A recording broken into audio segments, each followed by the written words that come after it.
Hey coach, do you feel like you're super busy, you're doing so many things, you have never-ending to-do list, and yet not seeing the result that you want? Not enough leads, not enough clients, not enough revenues? Well, actually, it is super easy to keep yourself busy with the wrong action. Hey, that rhymes. Any action is better than inaction, but here's the problem. We have limited time, we have limited energy, so doing the wrong thing, while better than doing nothing, but doing the right thing is actually better than doing anything. Simple math. Super simple. If we just keep doing things that are not bringing us results, we run a risk of running out of time, running out of money, running out of energy, and then feeling tired, feeling frustrated, feeling burnt out. In the end, you might start thinking, maybe I'm not cut out for this. Maybe something wrong with me because everybody's doing it and they crushing it. Well, while I am super busy, I'm doing so many things and I'm not seeing results. How do I know? Well, I've done this. I've been building businesses for the last 10 years and I've been coaching other people building their businesses for the last 8 years. It happened to me and I've seen it with my clients.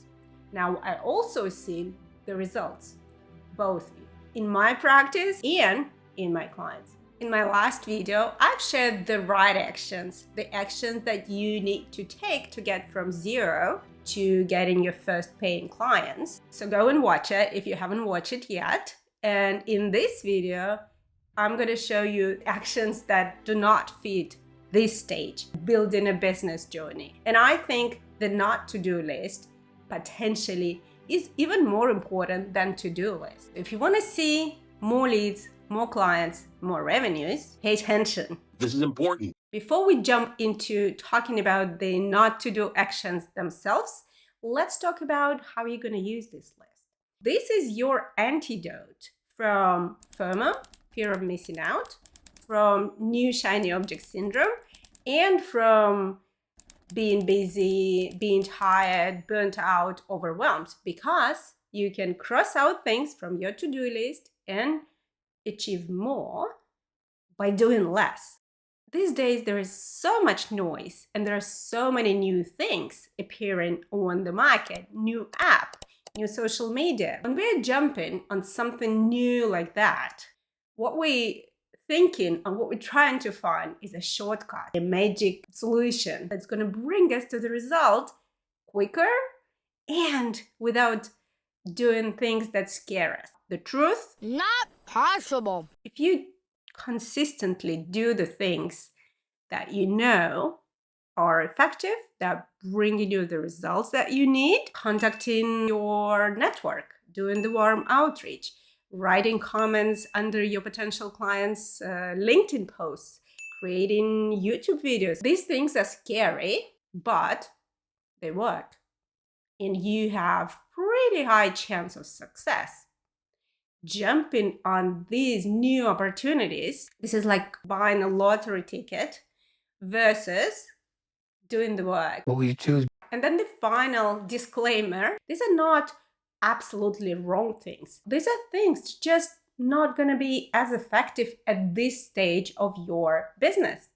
So they might be very helpful and they might be the right actions, but at the next level or at the next after next level, when you growing, when you scaling, when you diversifying, this is not to-do list for this particular stage of your business, the stage from 0 to 1 or from 0 to a full calendar. Now, this is the super hack. I'm not going to give you all the wrong actions, right? The list will be too long. So I'm going to give you the key categories. Here's what you are going to do.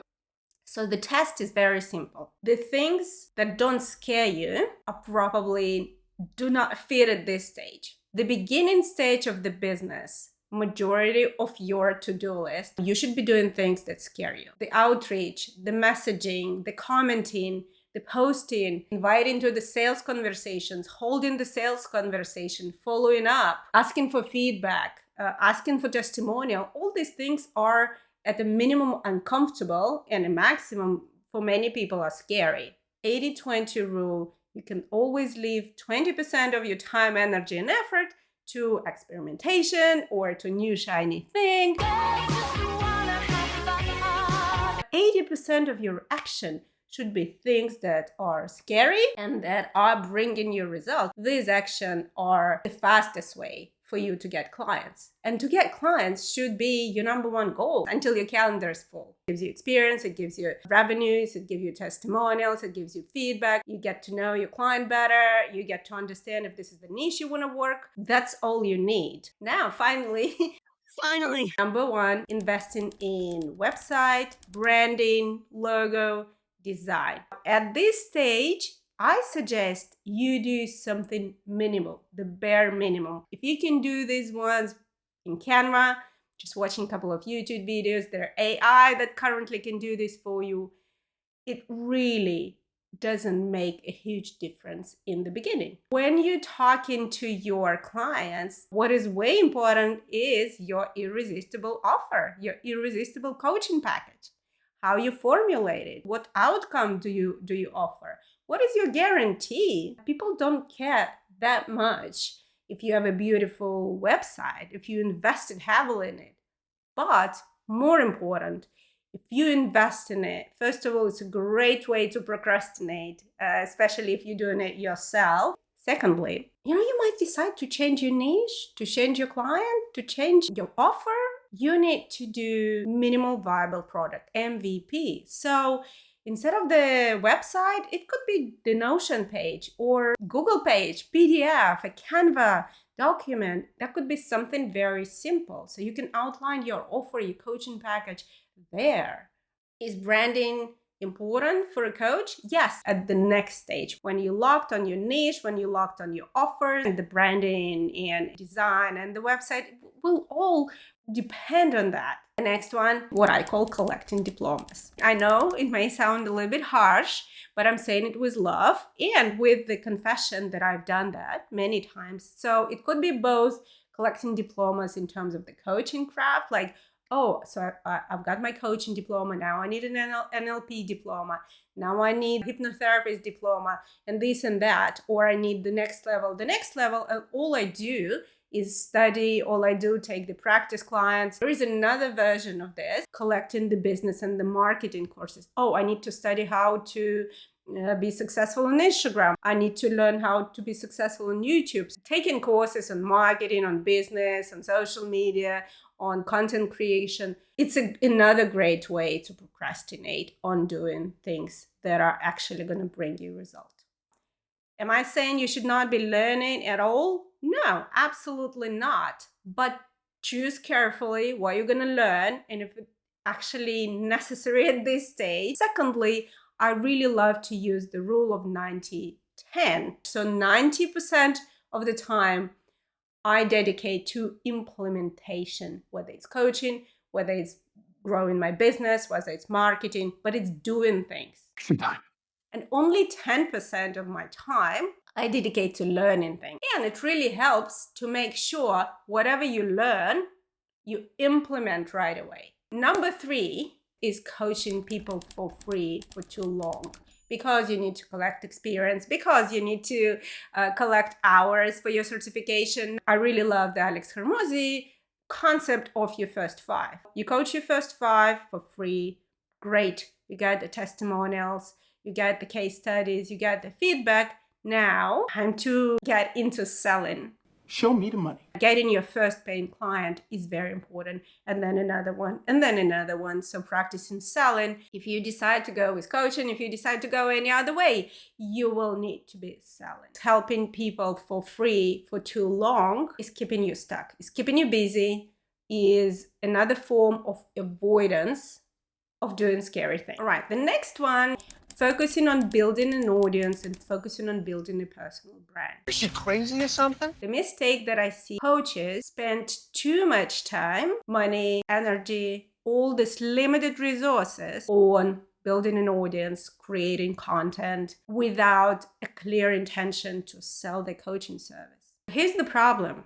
A lot of coaches listen to experts who are talking to creators. The creator business is very different from coaching business. And they might be on the same platform. For example, LinkedIn, YouTube, Instagram, but the path is very different. Having a big audience, having a personal brand is great, but creating an audience, building a personal brand takes a long time. Realistically, from 2 to 5 years. No way. This is if you religiously, consistently creating, posting, experimenting, learning new skills, dedicating a lot of time and energy in this. A coach doesn't have that much time and energy to invest. It should be documenting, not creating, which is very different strategy. And then instead of posting every day, I would post once a week. I have a great client and he decided he's going to post on LinkedIn once a week. Now the rest of the week, he's commenting on other people's posts, he's contacting people in the DMs, he's having sales conversations. Okay, the next one, changing too quickly. And changing could be anything. Changing strategy, changing niche, changing platform, maybe not even changing, but adding things. There is experimentation phase and there is implementation phase. And you need to understand at which one you are today and not get stuck in the experimentation stage for too long. Experimentation stage is where you experiment with the offer, with the client, with the platform. But then you choose. Just make a decision and stick to it. The mistake I've seen and I've made, coach changes their strategy too quickly. They do something for 3 months and they're like, well, it's not working, I'm going to do something else. Let's say, for example, They do 3 messages. Well, nobody replied to me. Yeah, well, that's 30 messages. You need to do 300 or maybe 3,000. If the first 30 messages didn't give you any response, analyze what you did. Well, maybe the message was wrong. Well, maybe you sent it to the wrong people. So next time, try to change one thing, not just trying many different things. I don't know what to do next. Hire a coach. You know, I always say if coach doesn't have a coach, I don't trust that coach to help you figure out.